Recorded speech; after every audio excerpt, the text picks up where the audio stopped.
बहुत देर से भोजन की तलाश में निकली टुनटुनी चिड़िया इधर उधर पूरा जंगल घूम लेती है। तभी उसकी नजर एक पेड़ की डाली पर डले कुछ चनों के दानों पर जाती है। टुनटुनी चिड़िया उन दानों को लेने ही वाली होती है कि तभी वहाँ कालू कौवा आ जाता है और टुनटुनी चिड़िया को पकड़ लेता है। मुझे छोड़ दो कालू भाई, मुझे छोड़ दो। मेरे बच्चे घर पर अकेले हैं, मुझे जाने दो। टुनटुनी की आवाज सुनकर पास से जा रहा जग्गू चील वहाँ आ जाता है और ये सब देख लेता है। कालू, टुनटुनी को छोड़ दे, इसके छोटे छोटे बच्चे हैं।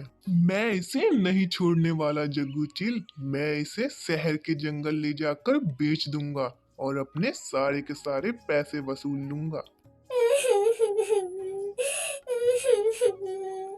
मुझे बचा लो चील भैया, मेरे बच्चे मर जाएंगे। पहले मेरे घर वालों ने मुझ पर जुल्म किए, अब ये कालू कौवा मुझे बेचना चाहता है। मेरे छोटे छोटे बच्चे हैं चील भैया, वो मेरे बिना अकेले नहीं रह पाएंगे। मेरे बच्चे भूखे हैं, वो घर पर मेरा इंतजार कर रहे होंगे। चील भैया, कालू कौवे से कहो ना, वो मुझे यहाँ से जाने दे। कालू, अगर तूने टुनटुनी को नहीं जाने दिया तो मैं तुझे जान से मार डालूंगा। वैसे मैंने मांस खाना छोड़ दिया है, पर तुझ जैसे दुष्ट और पापी को खाकर मुझे कोई पाप नहीं लगेगा। कालू कौवा चील के गुस्से को देखकर डर जाता है और टुनटुनी चिड़िया को जाने देता है। मुझे माफ कर दो टुनटुनी बहन, तुम्हें जितना दाना चाहिए तुम लेकर जाओ। टुनटुनी चिड़िया चने के दानों को लेकर घर पहुंचती है और अपने बच्चों को खाने के लिए देती है। भूख से बेहाल टुनटुनी की दोनों बेटियां दाने खाने लगती हैं। अचानक से टुनटुनी की बड़ी बेटी पिंकी कहने लगती है, माँ, आपने इतनी देर क्यों लगा दी आने में? टुनटुनी चिड़िया अपने बच्चों को सारी बात बताती है। मेरे बच्चों, आज तुम्हारे पापा हमारे साथ होते तो हमें इतने कष्ट नहीं उठाने पड़ते। मम्मा, मम्मा, पापा ने हमें क्यों घर से भगा दिया था? वो हमारे साथ क्यों नहीं रहना चाहते थे? बेटा, इस दुनिया में सभी बेटियों को बोझ समझते हैं। तुम्हारे पापा और दादी को पोता चाहिए था, जो मैं उन्हें दे न सकी। लेकिन मैं साबित करके रहूंगी कि बेटियां किसी से कम नहीं होती। मैं तुम दोनों को पढ़ा लिखा कर इस काबिल बना दूंगी कि सारे पंछी तुम्हारी मिसाल देंगे। मम्मा, हम आपका सपना जरूर पूरा करेंगे। समय बीतने लगता है। दोनों बेटियां अब कॉलेज में टॉप करती हैं। माँ, ये देखो, कॉलेज में हम दोनों बहनों को इनाम मिला है। हम दोनों ने ही अपने कॉलेज में टॉप किया है। और तो और माँ, हमारे कॉलेज वालों ने हमें आगे की पढ़ाई के लिए स्कॉलरशिप भी दी है।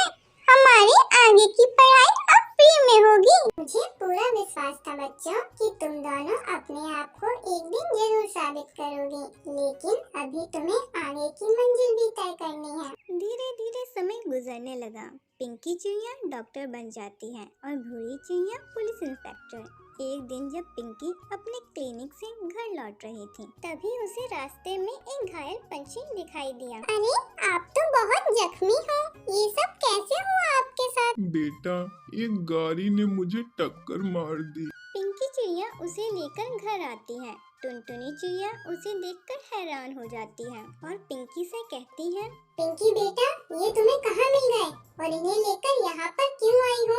इन्हें लेकर यहाँ से दूसरी जगह जाओ। डॉक्टर बनने का ये मतलब नहीं कि तुम किसी भी ऐरे गैरे को लेकर चली आओ। ये मेरा घर है, तुम्हारा क्लिनिक नहीं। मम्मा, आज से पहले मैंने आपको कभी इतने गुस्से में नहीं देखा। कौन है ये? माँ, क्या आप इन्हें जानती हो? हाँ बेटा, यही तुम्हारा वो जालिम पिता है, जिसने मेरे साथ साथ तुम दोनों को भी घर से निकाल दिया था। माँ, मैं एक डॉक्टर हूँ और मेरा फर्ज है जरूरतमंदों का इलाज करना। इन्होंने हमारे साथ जो किया वो गलत है। इतना कहकर पिंकी चिड़िया अपने पिता का इलाज करती है। होश में आने के बाद बंटी कबूतर जब टुनटुनी को अपने सामने देखता है तो बहुत शर्मिंदा होता है। मैं गलत था टुनटुनी, मेरे बेटे ने धक्के मारकर मुझे घर से बाहर निकाल दिया। पर जिस बेटी को मैंने ठुकरा दिया था, आज उसी बेटी ने मेरी जान बचाई। मुझे माफ कर दो, मैं समझ चुका हूँ, बेटियाँ बोझ नहीं होती। टुनटुनी चिड़िया और उसकी बेटियां बंटी कबूतर को माफ कर देती हैं। फिर वो सब एक साथ खुशी खुशी रहने लगते हैं।